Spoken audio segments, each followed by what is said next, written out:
Hello there, and welcome to I think it's episode 5 now of the Parks and Bennis podcast here on YouTube. Um, Normally we've been reviewing loads and loads of games and excitement at the top and the bottom of the league, and Everton being a bit rubbish. But today we don't have that. So we're going to do a bit of a what now type of episode, and today if we can't, we have to talk about how rubbish Everton now. We're going to have to talk about how good Burnley are just to make me feel a bit good. So I'm joined by Joe Redmond from Turfcast Podcast. Are you there? All right, mate? Yeah, good. Thanks. How are you two? Yeah, we're good. We're good. How's the podcast coming along? Yeah, I've literally just got off recording it now. I've literally just done it before I did you. That's why I weren't answering any messages for ages. But we're the same as you. Like we've had loads to talk about for ages, and now we've just got absolutely nothing. So like, I had this podcast with zero content. Like Burnley aren't doing anything in the transfer market. They never do until the last day. So I don't even see the point in carrying on with it. I'm actually having a summer break and I'm off because Burnley aren't going to do anything. But yeah, all good, mate. All good. Yeah, good. Are you okay, Aaron? Oh yeah, looking forward to the next season. Actually. Yeah, well, it's going to become a bit of a split now because we're going to have to cover the championship as well. Yeah. So we're going to have to do championship episodes, which is fine by me because I love the championship. I think it's exciting, but I'd rather talk about the championship than Everton, if I'm being totally honest. But as it is, we're going to start with Everton. So the thing with Everton is, if you do a podcast on Everton around this time of year, you just get loads of questions about transfers. Who are we going to sign this year? You know, it's normally a striker or something that one's going to be dead in the water this year. But yeah, we're going to start with Everton. So the most sensible place to start with Everton is my favourite goalkeeper in the whole of England, not. And JP McGuinness, EFC, has asked opinions on Pickford. My mate thinks I'm delusional for thinking we need to sell him. Aaron, as an outsider looking in, what are your opinions on Jordan Pickford? I totally agree with the person that thinks that he needs to go. Because even if he doesn't need to go, he shouldn't be starting. No way. I think it was against Bournemouth, last game of the season. I was watching, and wasn't it the second goal? I think it was just terrible the way he left it in. It could have been any. I wouldn't really pay much attention. He's really not been good this season. I still think he's living off the World Cup, if I'm honest. Yeah, he can be an okay shot stopper at times, but he's still error prone. And if Everton are going to go forward, challenge that top six, they need a new goalkeeper. Yeah, I would totally agree with that. I've been on this bandwagon now for about a year. So I look at the stats and the percentage of the shots that you have at your goal compared to the amount that goes in. Basically, the two worst in the league are Watford and Everton and Chelsea. So neither team really have until recently we weren't having a lot of shots at goal. Even when I read this, we weren't really getting a lot of shots at goal. Because we had a different game to cut everything off, so we weren't really getting anyone to our goal. But the percentage of shots that went at our goals, the ones that were going in, was pretty abysmal. That would you quote me with the 12 clean sheets. First of all, don't judge a goalkeeper solely on clean sheets. There's a lot more that goes on in a team that the goalkeeper for clean sheets. I think you like the Burnley that was hoping that this season with the clean sheets, but there was a lot more to do with that than just Nick Pope, wasn't it?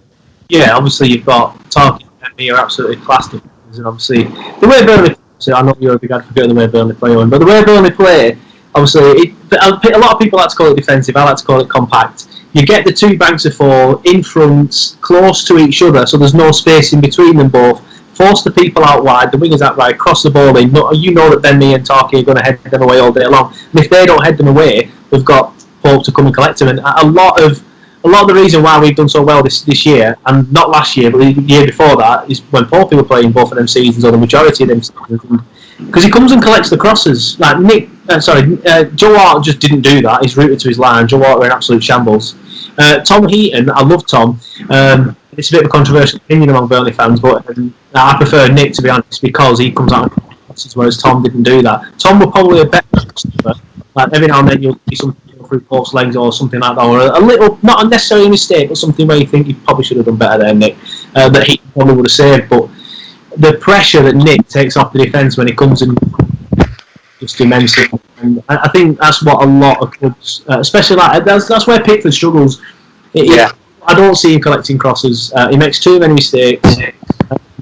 I'd even agree with the guy who started it. I can't remember his name. That's the comment that said you should be selling him. I'd agree with that. Like I don't want to start picking Watford's squad apart, but there's a decent enough goalkeeper down there that's now in the Championship as well that you could have. There's Ramsdale at Bournemouth as well, and both of them would be relatively cheap compared to other goalkeepers that you see, like the likes of Chelsea looking at Pope, for example, and stuff like Burnley wanting 50 million.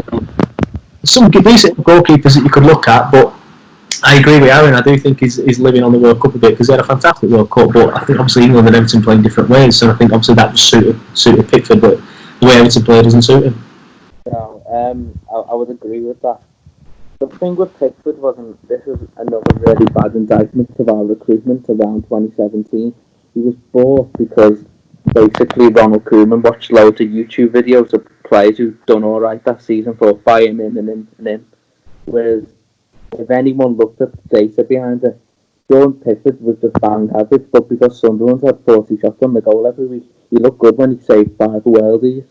So you don't really judge a keeper like that. And the reason he broke into the England squad was because when we had Sam Allardyce, we had 40 shots at our goal every week and he was saving 5 of them.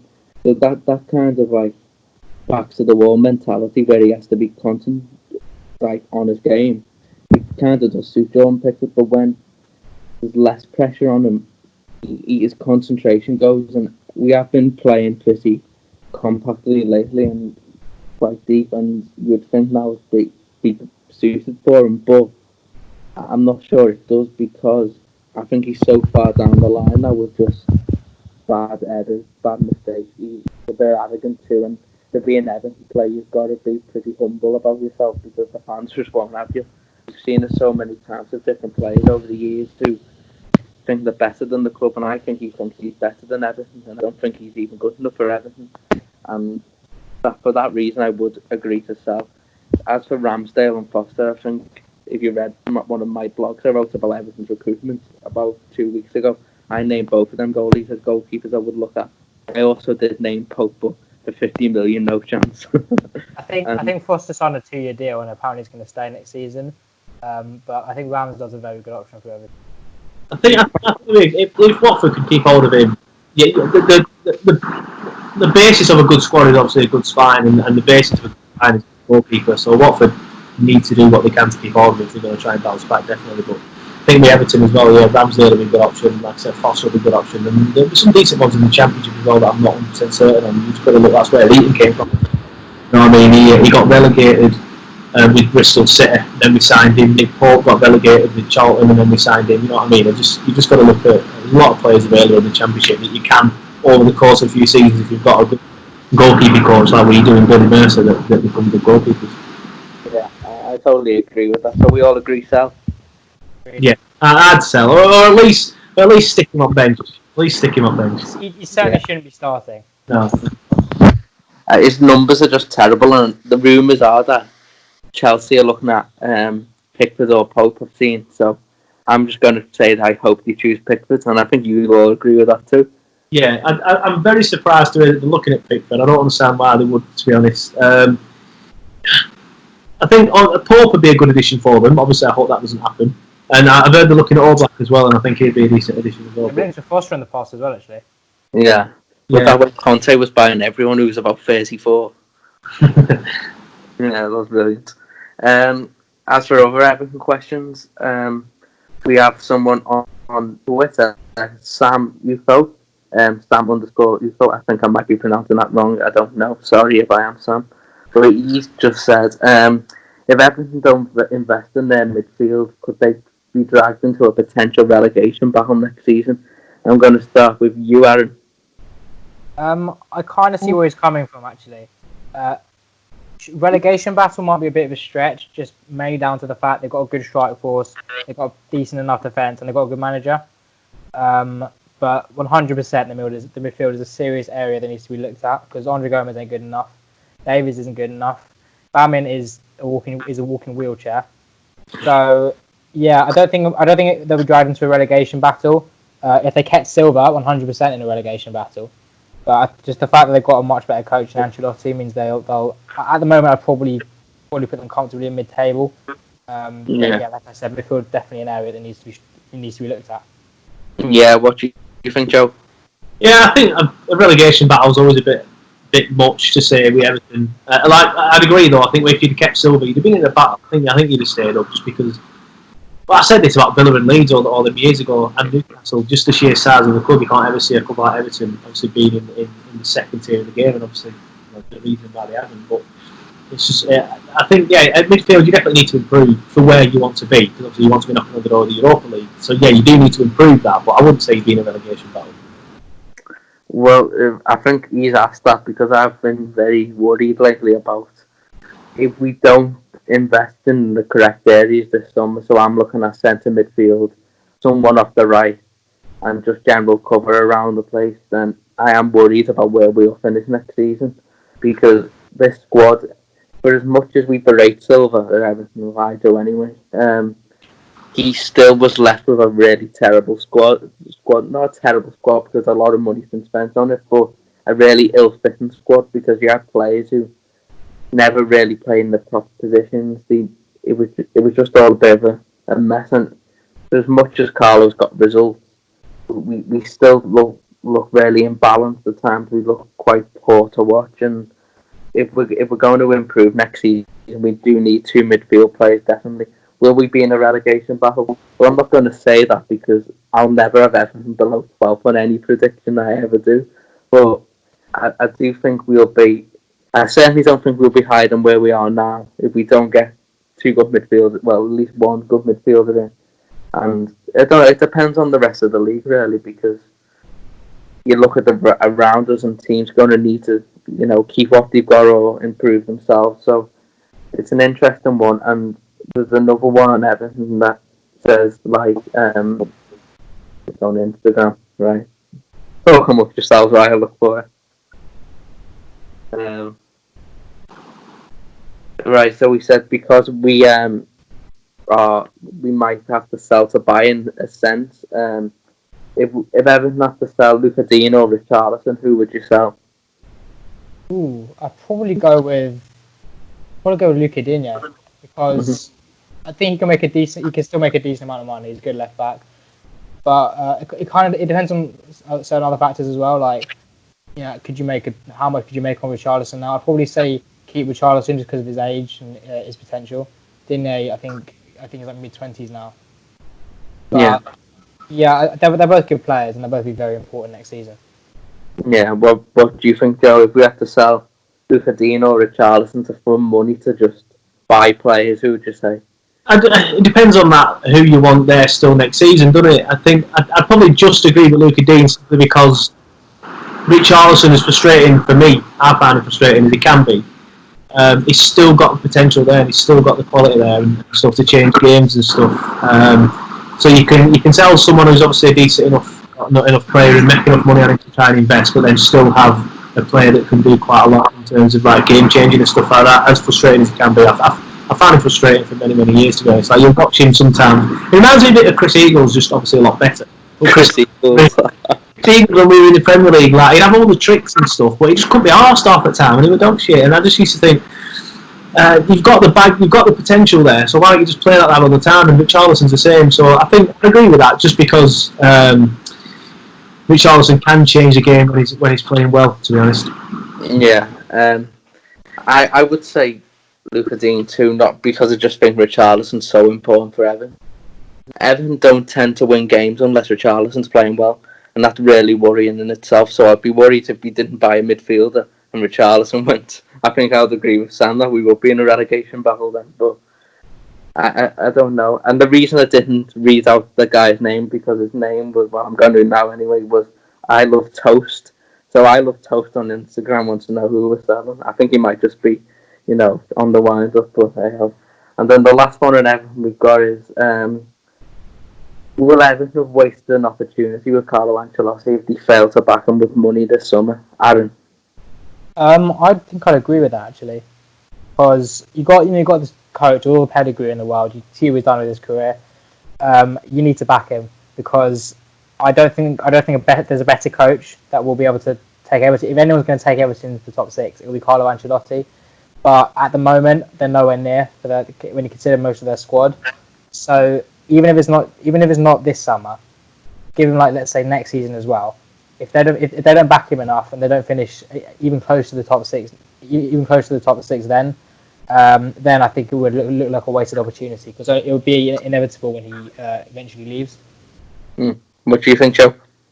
Yeah, I'd agree with that. You're not going to get a better manager with as much pedigree and as much sort of honours under his belt than Carlo Ancelotti. And this is part of the reason why I don't think he'll be anywhere near a relegation battle. It's similar with Burnley and Dyche. While Dyche is still at Burnley, unless we do a fire sale underneath him and stuff, we aren't going to go down because he's going to keep you up. It's the same with Ancelotti. You're not going to go down with Ancelotti as manager. He's just too good of a manager or a coach, whatever you want to call it these days. But yeah, you need to back him. And again, it's another similar one with us at Burnley because we kind of need to back Dyche this summer as well because there's some rumours that Palace are interested, Villa, blah, blah, blah, who will spend and will give him a chance to finally see what he's like with spending money because he gets a lot of stick, and I think he gets a lot of stick, but not just because of his style of play, but because people think he can't do it at bigger clubs. I hate that term, by the way, but bigger clubs who will spend money and throw money and stuff like that. But he's never really had the chance. He's never had the chance to do that because I'm a board. So don't want to use the word stingy because you can look at clubs like Villa and Leeds and see what happened to them in the past, and Bolton now in obviously in League Two and Sunderland, and you don't want that to happen to you. But I think Dyche, we're going to need to back him this year, and it's the same with you boys. You will miss an opportunity. You're not going to get a manager as good as Ancelotti now, so you need to back him and try and finally cement you. Because look at what Leicester have done in recent years, and I don't just mean winning the league title. I mean the way they've cemented themselves now as like a top 6, top 7 club. That should have been Everton. That's a club I always see Everton as that they should be there, but they're not. But Leicester have somehow come out of nowhere. This time 5-6 years ago, they were Championship. Now they're a top 6 Premier League club, and that should be Everton. Yeah, I would agree with that. The thing with us is that we really do need to take this opportunity because I don't care who replaces Carlo Ancelotti, he won't be a better manager than Carlo Ancelotti. So we need to take this opportunity to get us to that point, to the point where if Ancelotti takes us up. I look at the Premier League table in brackets. So you've got the mid-table bracket, the top 6, and then the top 2. Not the top 7. We need to go from the sort of 8 to 13 to 6 and 7, and I think that's what the next step for us. It's certainly the managers to do so, and we do need to back them. And if we don't back them, well, questions will be asked to Marcel Brands this summer and Farah Mashiri, as far as I'm concerned, because the fans are united behind Ancelotti more than any manager we've had. Marco Silva, there were people who backed him, but it was really unconvincing at times, and it was only the fact that we wanted to build something really with a younger manager that anyone really with any goodwill for him towards the end. Sam Allardyce was completely unpopular. Ronald Koeman was unpopular. Roberto Martinez was, for me, unpopular. And then since David Moyes left, there hasn't been a manager who Everton fans have trusted like Ancelotti. So far as I'm concerned, I don't want to compare us to Newcastle because this will make me sick even saying this, but when Benitez was at Newcastle, that was kind of a wasted opportunity for them because they had someone in the calibre of Benitez, and I'm not talking Steve Bruce down because I think he's done a fantastic job. I just think there's a higher ceiling with Benitez, and that's why you see people unconvinced about Bruce. But I want Benitez back because there's a higher ceiling if they got money. And I see the same thing with Everton with Carlo, is that if he gets back, we will go up to that next bracket. But if we don't back him, it's just going to go round in circles for when a worse manager replaces him. Right, so enough moaning about Everton. We're on to Burnley now, and we're going to start off with a question on Twitter from Tom Feely. How do Burnley develop and start consistently challenge around top half last Europa League? Joe, I'll start with you. What's going on at Burnley? Well, you need to invest. Obviously, like we are where we are now, thanks to Dyche, and he's done a brilliant job despite our board. And I say that tentatively, because I think our board have done a fantastic job, obviously getting us where they are. But it's done that despite not really having any money. I think we're at that stage now. Burnley have always been a club that spend absolutely nothing compared to other Premier League clubs, obviously. And we've always been one of these clubs that will sort of like have a wage bill or expenditure of a top-end Championship club. But now we need to get into the stage where we spend the sort of money on wages and transfer fees like a Premier League club. Obviously, we're not going to throw 100 million quid at a transfer window. That's not what I'm asking. But I'm asking to go in there. Like Forest apparently want 15 million quid for Matty Cash. If they want 15 million quid, go in there and give him 15 million quid. Don't fanny about with 10, 12 million pound offers. You know what I mean? Like we always do. And there's other players as well. Watkins apparently has an 18 million pound release clause now that Brentford didn't go up. I don't think we need to strengthen up front personally, but if we did, we went in. Go in and say he's a good young player, 18 million quid, you might be able to double that in like X amount of years or whatever. Just go in there and put the money on the table.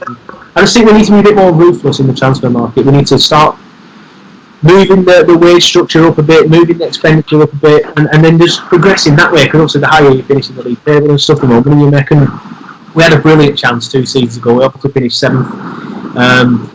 And admittedly, we tried to do it because we spent £15 million on Ben Gibson, who still is our record signing, which is absolute travesty after what's gone on. But at the time, you thought that were a good signing, and you thought, well, they brought the transfer record here. They brought in a decent English defender. They spent a lot of money on him. We brought Joe Hart in again. That didn't work out. So they did try. They just got it wrong. So now we need to try again and learn the lessons from when we got it wrong 2 seasons ago. Because we were never at any point where we could turn around to. We were in a better position than every club in the country, apart from the other 6, because we were in the top 7 and we're playing in Europe. So we could say, look, we are one of only 7 clubs that can offer you European football in this country. Come to Burnley Football Club, but they missed an opportunity. Like I said, to try. And we just need to try again. We need to push the boat out a bit more, I think, and just move that wage structure up a bit more and move the expenditure a bit more, and just become an attractive club for players to come and play at. Which I've never heard a footballer that's been at Burnley. Ben Gibson will probably disagree when he leaves. That leaves and sort of like says, yeah, I didn't really like it there. It weren't a thing. A lot of players, like even like Danny Ings and people like that, who's obviously gone on to play for Liverpool and stuff like that, they'll always say stuff like, yeah, I really enjoyed my time there. If anything, it was probably the best time of my career. So it is attractive to players, or they always say it is. By the way, but I doubt it because players do obviously some. It's attractive to players, especially these like Championship players who, again, you can look at Danny Ings and say, look at this guy went on to play for Liverpool and England. You can say Tom Heaton, like he's played for England thanks to Burnley. Nick Pope, Michael Keane, has all gone on to bigger and better things and stuff like that. So why aren't we attractive to people like Ollie Watkins, people like Matty Cash? I think we are, because we can say, look at these examples where they've gone on to play for the countries or gone on to earn higher wages in the likes of Andre Gray and stuff and get them moved down to where they wanted it in London and things like that. Use these as examples and say, this is what we can do for your career. But I think the board are too stingy. I think that's what makes us unattractive, because the board don't offer people enough. Yeah, I think like Burnley are in a very good position to start building forward, because they've had a very good season when they finished 10th, 11th. Yeah, 10th. So I mean, I'd even argue that they're in a better position going forward to when they finished 7th, because I thought that was kind of heavily down to how poor the league was. When you consider Sam Allardyce's Everton finishing 8th. Yeah. But this year, I think it's more down to Burnley just doing what they have to do. And a lot of that is obviously down to Sean Dyche. Now you can look at that you can look at that one of 2 ways. He's a very, very good coach. While he's there, Burnley won't go down. I think they'll probably finish kind of top 12, 13ish, no matter what. But if he goes, that's when it becomes an issue, and that's also why Burnley needs why the board basically needs to start backing him. Because if he goes, that's for me relegation battle, even just like rock bottom. So I don't necessarily disagree with that. I do think Dyche is the reason why we're in the league. He's the reason why we're still in the league. If he left, then yeah, I'd be worried. I'd be worried for our Premier League status, definitely. Because the only ever time when this has happened, when we were in the Premier League and the manager left, is obviously when Kyle stabbed us in the back to go to Bolton Wanderers. But then we got the decision wrong after it. We replaced him with Brian Laws. We just went for the cheap option, and I know for it. I know we'd do it again. That's the problem. We'd do it again. We would do it again. So if that happened, we'd need to get it right, but we wouldn't get it right. So he can't leave. That's the thing. He cannot leave. Don't forget, Brian Laws has his merits. He does not. I saw that article, for God's sake. He does not have his merits at Burnley Football. I don't have a clue who the bloke is, to be honest. Yeah, I very much agree. Everyone knows round here about how much I like Sean Dyche. I think he's done an amazing job. He is going to stay, isn't he? I'm confident he'll stay. The only clubs that worry me are Everton, Palace, and Villa. Everton aren't going to get rid of Ancelotti. Villa, if they'd have got relegated, I'd have been totally fine. I'd have been Villa, forget about Villa. They don't worry me anymore. But now they've stayed up. If they get rid of Smith, then I'll worry. But I don't think they'll get rid of Smith. And Palace, it's one. I don't think they'll get rid of Roy. But if he has a poor start to the season, I think they might do. So that might worry me in about 8 weeks. But for now, I'm not too worried. I think he'll start the season at Burnley. I think even if that does happen, I still don't think he would leave Burnley mid-season. No, I don't. I've said that plenty of times. I think if he's going to leave, he's going to leave now, basically. But thankfully, thanks to obviously coronavirus has been a horrible thing. I don't want to say thank the Lord for coronavirus. Well, I'd be stupid. The fact that this summer period now is only like 8 weeks, it helps us because it's a little bit shorter than it usually is and stuff. And people aren't really going away. And I know Premier League footballers, so I've been told, are having a 2-week break, and then they're all going to be back into training and stuff like in about a week now. So the summer turnaround is so fast this time. I think that'll stop him from leaving this summer. So maybe next summer, but by then who knows? We might finish 7th again, or fingers crossed, maybe even win something and be qualifying for Europe again. And then I can't see someone like Palace worrying us at that point if we're in Europe. It bothers me, the Crystal Palace thing. Not only because I feel that Roy gets some really terrible stick there for absolutely no reason, but we're not talking about Crystal Palace. But also, I look at the whole thing and I think, are they any bigger than Burnley? This is the argument that I have. Like, I always use, as a Watford fan here as well, so I feel a bit silly, but I always use Watford and Palace, because people always turn around and say, Burnley, these are the smallest club in the Premier League. And obviously this time last year, or this time 3 weeks ago, it wasn't, because of Bournemouth, obviously. But like, people tell me that Huddersfield are bigger than us and stuff. Like, the only thing, in my opinion, that Watford have in their favour, where people don't slag them off as much as Burnley off for being a smaller club, is the fact that they're in London. The ground is very similar. Yours is a bit more modern recently because you've done it all, but in terms of size, it's very similar. In terms of honours, I think probably we've just about won a bit more. Apologies if I'm wrong, I don't know much. You're right. So what actually is a big club? Is it attendance? Because if it's just attendance, then yeah, we're not great. But as a town of only 75,000 people, you're not going to get 50,000 on the turf, are you? It's always going to be 22,000 or there or thereabouts. But Palace, again, what have they actually won down the years? Have they ever won the English League? I don't think they have. I might be wrong. Apologies if any Palace fans listening. We've obviously won it twice. So there's things like that. We've won the FA Cup as well and things like that. Yeah, admittedly, these were a long time ago. But still, that's what counts, some people say, in terms of how big you could be. It's not just attendance, is it? Because if that were the case, then, you know, obviously it wouldn't matter what you'd won down the years and stuff like that. But even like Leeds obviously are a bigger club than Burnley. I'm not going to say they're not, but when you look at what they've won, they haven't actually won that much. The thing that stands in their favour is the fact that they get a lot on. But when 250,000 people live in Leeds and stuff, you're going to get a big attendance. I actually dislike the term big club because it does not mean anything. You've got Leeds who've taken 16 years to come back up. You've got Forest, who I think have been outside the Premier for over 20 years. You've got who else? You've got Villa, who spent 3 years in the Championship and scraped survival. It's the most irrelevant term when people say like, this player should join this club because of how big they are. It's completely pointless. Yeah, I'd agree with that.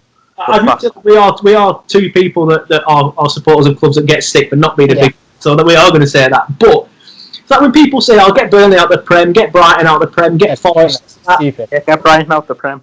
I'd agree with that. That's just because I don't like Brighton. Nothing to do with the size of the club. But again, they've earned the right to be in the Premier League, so they are in the Premier League. Bournemouth earned the right to be in the Premier League.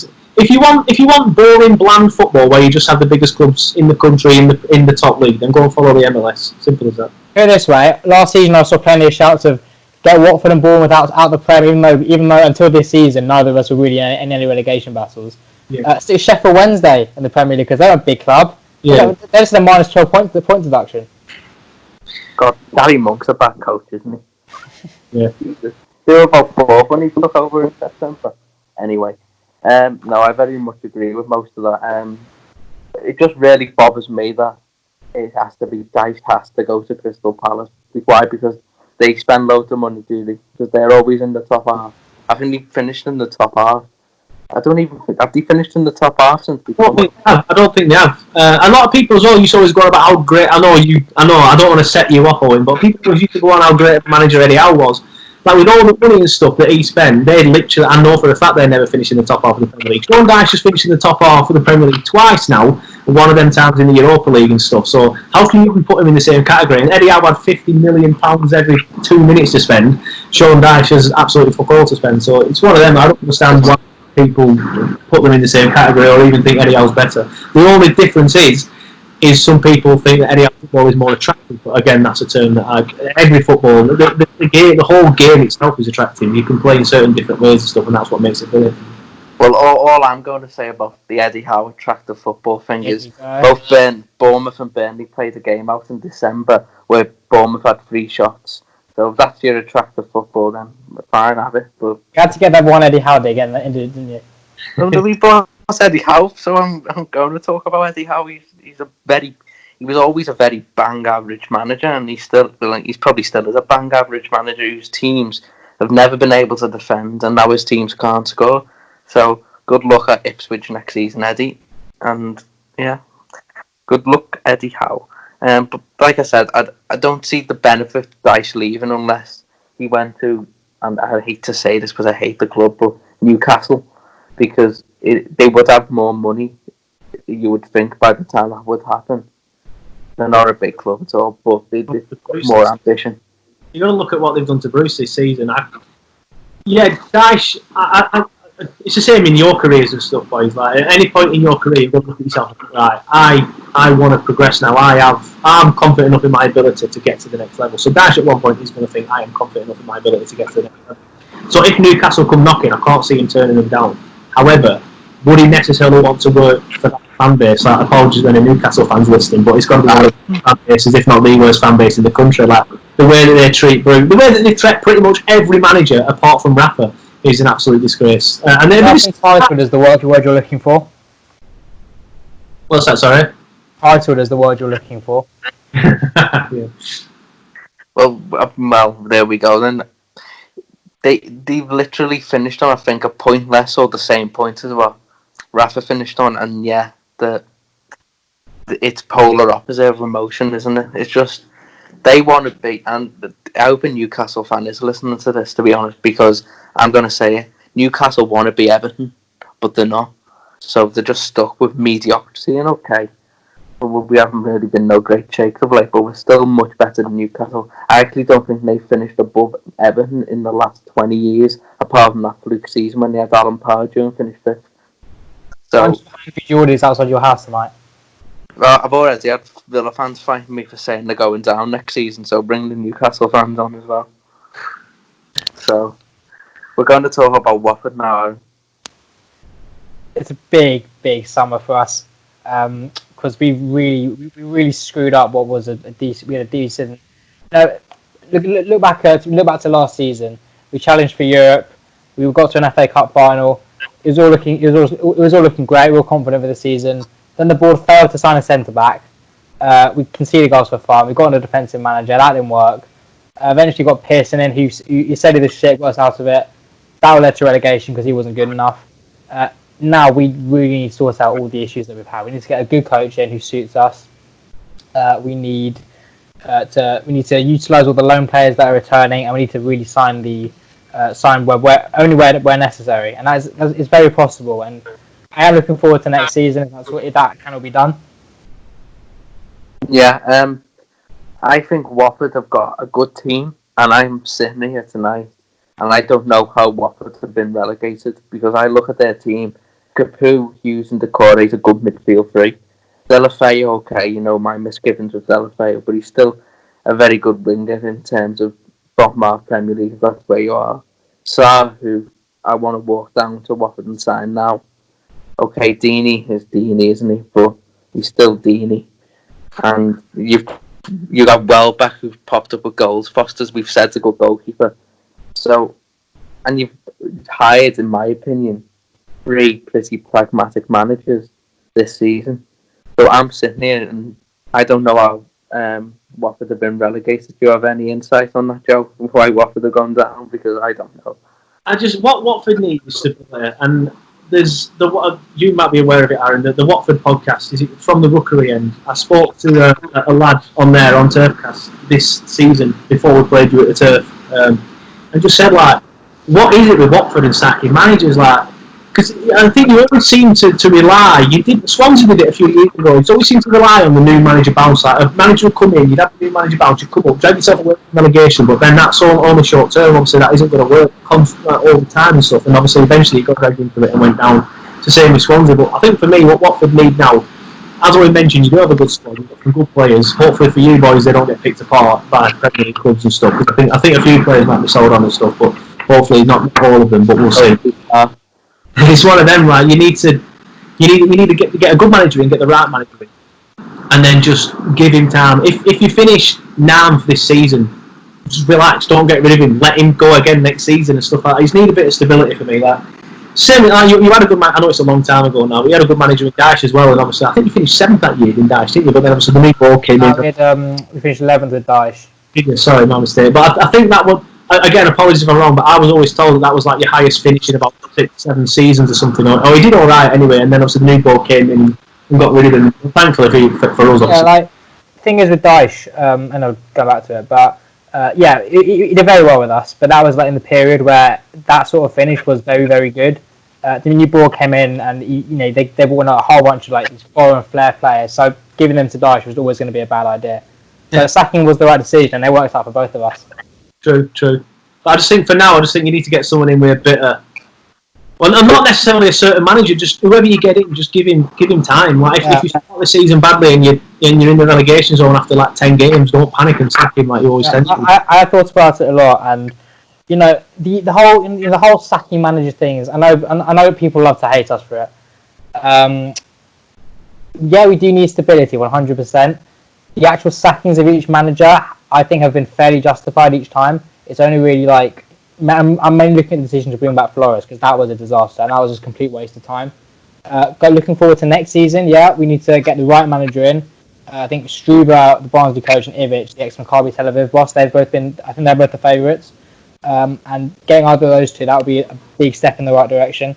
And obviously the aim will be to come up first time, and I think the quality of the championship is fairly poor next season. So if we can get up straight away, middle, bottom. Yeah, I think if we are able to come straight back up, then we need to back the manager. We need to build with him. Looking at say 2-3 years of just pure stability, of building with the manager, and if he goes, basically to suit the model. So if he goes because a bigger club wants him, or if his time at the club has just run out, then fair enough. But it needs to be more than a year, 100%. Yeah, and this is going to look really silly, Aaron, when Gerhard Struve is appointed next week. But can you give me some insight into Vladimir Ivic? Because he looks a pretty good coach, and I think he's favoured. I'm just going to have a quick check whether he's favoured to take the job. I think so. And he's available, isn't he? Ivic is, yeah. Yeah, so, 1 minute. He's 5-2 favourite, Vladimir Ivic. So, have you got any insight into him? Yeah, I've done a bit of research on both of them. What I can tell with Ivic is he's kind of been likened to Chris Wilder in some ways, and that his teams are well drilled, they're organised. They don't concede a lot of goals, but they aren't like. I'm not disrespecting Sean Dyche here because obviously he's a very good coach, but he's not one of those like purely defensive coaches. I've heard he plays a good style of football. He utilises his best players. He basically doesn't take any shit from players who are doing poorly. And from what I can tell, he'd be a very good option for us. Yeah, the favourite four, as I'm sitting here now, is Vladimir Ivic, of no one, ex-Tel Aviv manager. Luka Gotti, who's sort of currently the Udinese interim or something, isn't he? Yeah. Gerhard Struber, who's the Barnsley coach, and ex-Wigan manager Paul Cook. Any of them other than Ivic? Yeah, I'm a big fan of Struber. I'll just touch on Gotti. I think that's just lazy journalism because probably. I said it before. Like the Udinese links basically just means they had a meeting, which they did, but news outlets basically just put Watford's name into it when it wasn't us. It was Udinese. So I don't think there's anything in the Gotti rumours. Paul Cook hasn't been linked anywhere. It's just odds. I do think he's a good coach. I just don't think he's the right coach for us.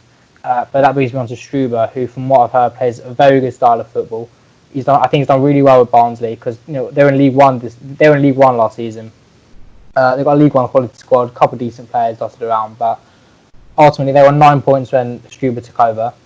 They're 17th in the form table, I believe. They go out a lot of teams, even the likes of Leeds and Brentford, who've been right at the top. And granted, they only stayed up because of Wigan's points deduction. But I think you can't deny that Struber's done a good job. And from everything I've heard, everything I have seen, he is kind of the ideal manager for me. Yeah, I'm fairly disappointed as Christian Streich is now 33-1, and he was 12-1 at one point, and I want the bloke in the Premier League, but he's been down, but he could have come if you stayed up. So, but Lee Johnson is 20-1. No one give him a job, please. He's rubbish. What about? And it will be Ivic or Struber, I imagine. But what about he's proven now in the Championship? Sabri Lamouchi. I'm not really. I think he's a decent enough coach, but again, he's not the right coach for me. Right, okay. You can't get away with bottling sixth place like that. No, to be fair, you're right. All he had to do was lose 1-0 at home to Stoke, and he would have got a chance at the playoffs. He lost 4-1, was it? Yeah, it was 4-1. Woeful. We can't be having that. What we're going to do now we've talked about the three clubs, is finish off briefly by some end of season awards, because I've been seeing a lot that people are saying Jordan Henderson's player of the season, and I just want to die inside. So, who's your player of the season, quickly?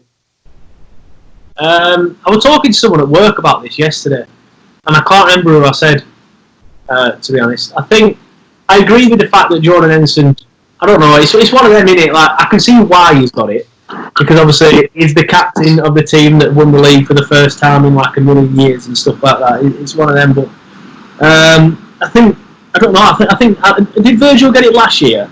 I think Virgil's obviously still class. You know what I mean? Like, I don't see why you couldn't give it. It's him, and he's the reason why Liverpool have gone from nearly rans, to nearlies to winners. Virgil van Dijk and Alisson and stuff like that. So I think one of them two for me. But obviously, I'm going to be biased and try and say, well, Nick Pope's had a fantastic season. It's a shame that he didn't even get in the Premier League 11 of the year and they give it Alisson instead. Again, you can only see why, because he is a better goalkeeper. Nick Pope's just had a really good season. So I think for me, you've got to give it a Liverpool player, just because they were so far ahead of everybody else. So I think for me, what the reason why they are so far ahead of everyone else now compared to the last few seasons where they were nearlies, is because of Virgil van Dijk. So for me, I'd give it him. Aaron? I'd probably go with Sadio Mane. I'm really impressed with him. Season, I think he's for me the player of the season. I mean, you've got the likes of Van Dijk and Alisson. You could probably say the entire Liverpool squad. The only other option for me would probably be Kevin De Bruyne. But yeah, I've been going with Sadio Mane.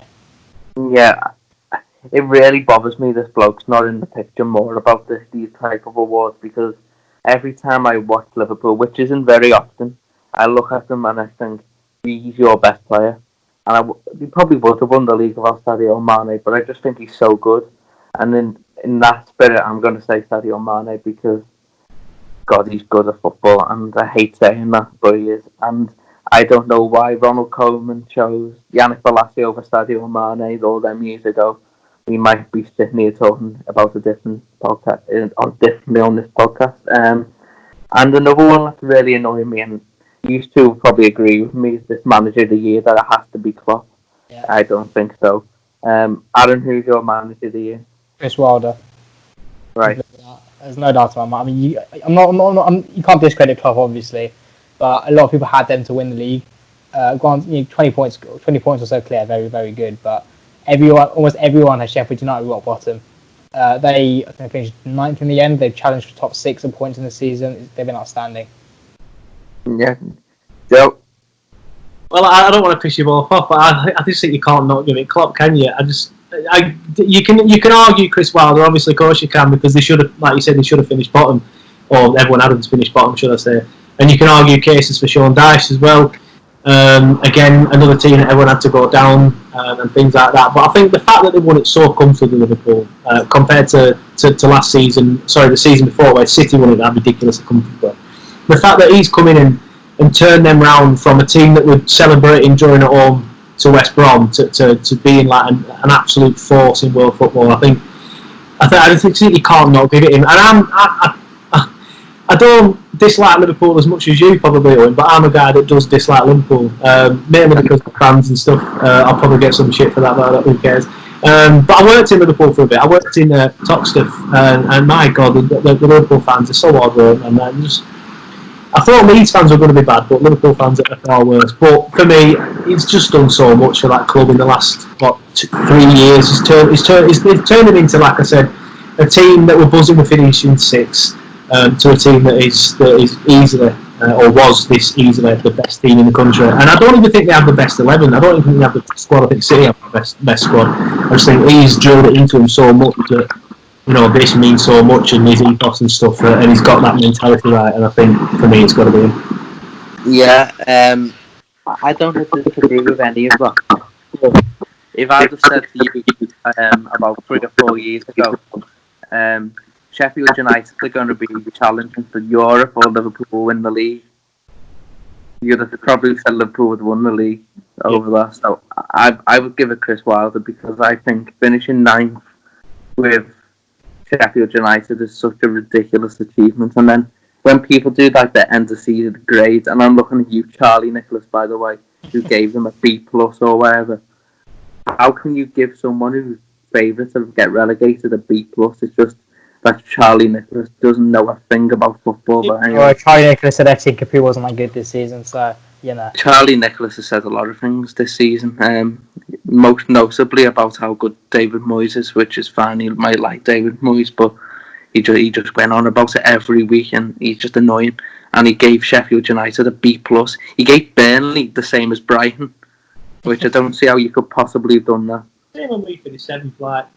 We finished 7th. Everyone had us down for favourites, not even second favourites, favourites to go down that year. City won the league that year to a similar style, should I say, in which Liverpool have won it, like with a big point gap all the way to second, won it comfortably. But they give it Pep Guardiola, and everyone's like, well, why have you not given it Sean Dyche? Like this year, now Klopp's going to get it. Let's be honest, he is going to get it. But everyone's like, especially you two, and I agree to an extent.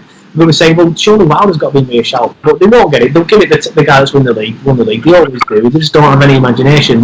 Oh, he won the league, yeah, he's the award, then fair enough. But like you say, you've got people like Charlie Nicholas who get paid to not have a clue, basically, or they get paid you get found out for not having a clue. They get paid to have a clue, but everyone knows they don't have a clue because, like you say, stuff like this and predictions every year are always wrong, and the grades at the end of the season are always wrong as well. But, it will be Klopp for me, and I think we'll definitely give it him just because they don't have any imagination.